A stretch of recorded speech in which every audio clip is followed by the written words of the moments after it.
Magandang tanghali! Kumusta po? Narito po ulit ang update natin para sa lagay ng ating panahon.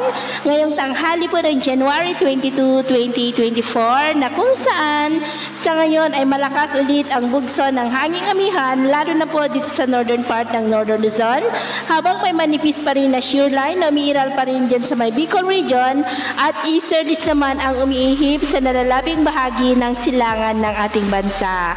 At posible na may LPA na mabubuo sa silangang bahagi ng Mindanao ngayong weekend at ang development nito ang ating babantayan kung matutuloy yan at lalakas na bagyo at ito nga ang pinapakita ng forecast model natin pong ginagamit hanggang sa susunod na 2 linggo. At sa lagay ng ating panahon ngayong tanghali ay maayos ang panahon sa malaking bahagi ng ating bansa pero may tsansa pa rin na maulap na kalangitan with isolated rains dito po sa may Cagayan, Quezon, Bicol Region, Oriental Mindoro, Romblon, Aklan, Capiz, Leyte, Samar Provinces, Surigao Provinces at Davao Oriental na posibleng magtuloy-tuloy ang mga isolated rains sa mga nabanggit na lugar hanggang sa mga susunod na oras, maging po sa ilang bahagi ng Isabela at Soxorgen. Kaya mag-ingat po tayo sa posibleng banta ng mga pagbaha at pagguho ng lupa.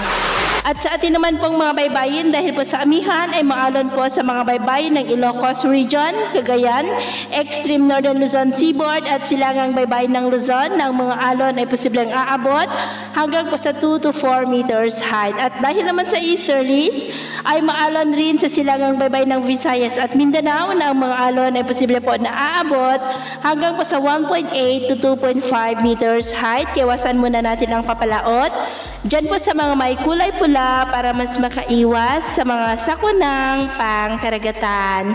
So, yun po ang latest update natin sa araw na ito. At ako po muli si Gems na nagsasabing sa kahit anong pagsubok po na darating sa ating buhay, huwag na huwag po tayong mawawalan ng pag-asa. Thank you and God bless!